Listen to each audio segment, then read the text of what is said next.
Santa Teresa de Jesús. Teresa de Cepeda y Ahumada, más conocida como Santa Teresa de Jesús o simplemente Teresa de Ávila, nació el 28 de marzo de 1515 y fallece el 4 de octubre de 1582. Fue una religiosa, fundadora de las Carmelitas Descalzas, rama de la Orden de Nuestra Señora del Monte Carmelo, mística y escritora española. Canonizada a poco menos de 40 años de su muerte, fue proclamada doctora de la Iglesia Católica en 1970 por Pablo V. Junto con San Juan de la Cruz, se considera a Santa Teresa de Jesús la cumbre de la mística experimental cristiana y una de las más grandes maestras de la vida espiritual en la historia de la Iglesia. Infancia. Teresa mostró una imaginación vehemente y apasionada. Su padre, aficionado a la lectura, tenía algunos romanceros. Esta lectura y las prácticas piadosas comenzaron a despertar el corazón y la inteligencia de la pequeña Teresa con 6 o 7 años de edad. En dicho tiempo, pensó ya en sufrir el martirio, para lo cual ella y uno de sus hermanos trataron de ir a las tierras de los infieles, es decir, tierras ocupadas por los musulmanes, pidiendo limosna para que allí los descabecen. Su tío los trajo de vuelta a casa.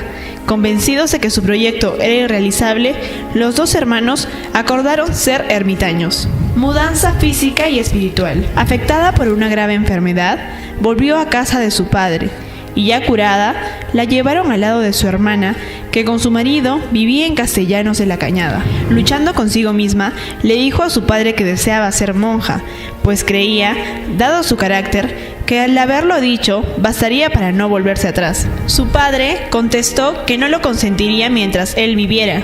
Sin embargo, Teresa dejó la casa paterna y entró en el convento de la Encarnación, en Ávila. Tras entrar al convento, su estado de salud empeoró. Así pasó el primer año. Para curarla, su padre la regresó con su hermana. En dicha aldea, permaneció Teresa hasta la primavera de 1536. En ese lugar, habría logrado la conversión de un clérigo concubinario. Entonces, pasó a Becedas. Ahí, sufrió un paroxismo de 4 días en casa de su padre, quedando paralítica durante más de 2 años. Favores espirituales. A mediados de 1539, Teresa recuperó la salud. Según la tradición, ello fue debido a la intercesión de San José. En esa época, Teresa de Ávila vivió nuevamente en el convento de la Encarnación, donde recibía visitas frecuentes. Poco después, Teresa abandonó la oración.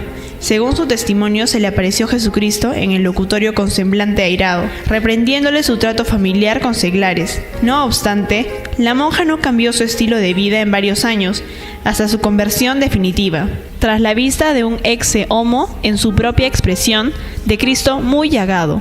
El padre de Teresa falleció en 1541. El sacerdote que lo había asistido en sus últimos momentos se encargó de dirigir la conciencia de Teresa, rememorando las últimas palabras del padre de esta.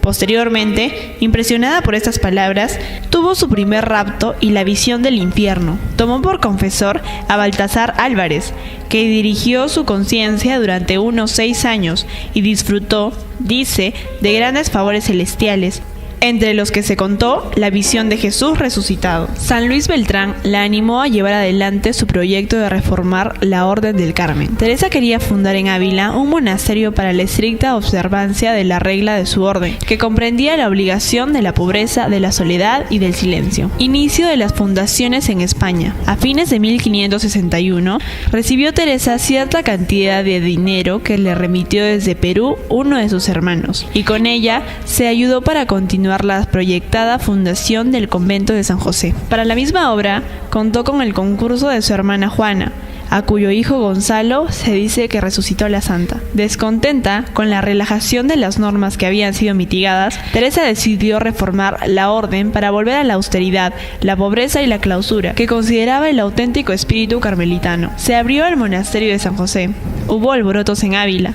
Se obligó a la santa a regresar al convento de la Encarnación y, calmados los ánimos, vivió 4 años en el convento de San José con gran austeridad. Las religiosas seguidoras de la reforma de Teresa dormían sobre un jergón de paja, llevaban sandalias de cuero o madera, consagraban 8 meses al año a los rigores del desayuno y se abstenían por completo de comer carne. La reforma propugnada por Teresa, que comprendió también a los hombres, se llamó de los Carmelitas Descalzos y progresó rápidamente.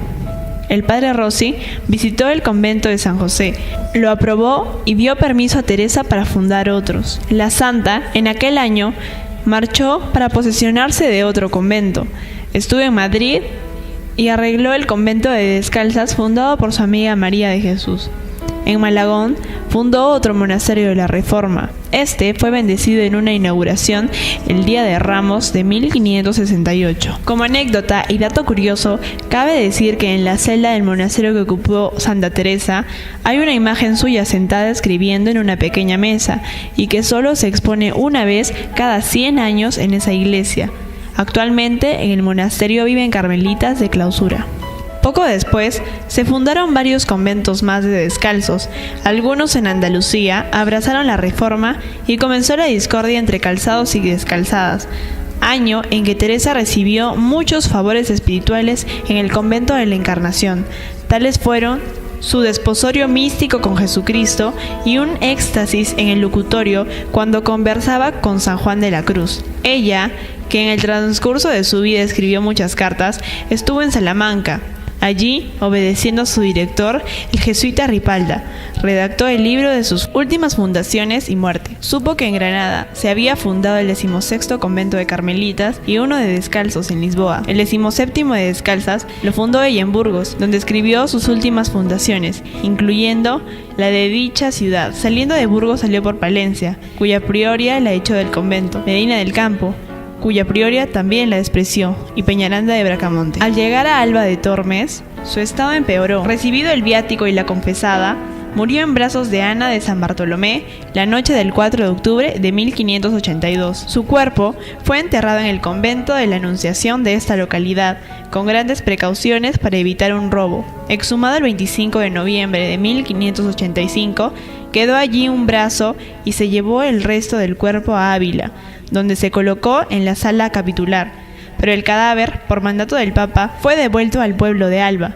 habiéndose hallado incorrupto. Se elevó su sepulcro y se colocó su cuerpo en la capilla, todavía incorrupto, en una caja de plata. Enseñanzas. Teresa transmite con espontaneidad su experiencia personal. Primero, más de 20 años de oración estéril, coincidiendo con enfermedades por las que padece tremendos sufrimientos. Después, a partir de los 41 años, fuertes y vivas experiencias místicas, a las que sus confesores califican como imaginarias o incluso como obra del demonio, aunque Teresa confía en su origen divino, por el efecto que dejan de paz, refuerzo de las virtudes y anhelo de servir a Dios y a los otros. La Inquisición vigiló muy de cerca sus escritos, temiendo textos que incitaran a seguir la reforma iniciada ya en Europa. Muchos de sus textos están autocensurados, temiendo esta vigilancia. Su manuscrito, Meditaciones sobre el Cantar de los Cantares, fue quemado por ella misma por orden de su confesor, en una época en que estaba prohibida la difusión de las Sagradas Escrituras en romance. La experiencia vivida y transmitida por Teresa en todos sus escritos se basa en la oración como el modo por excelencia de relación y comunicación con Dios.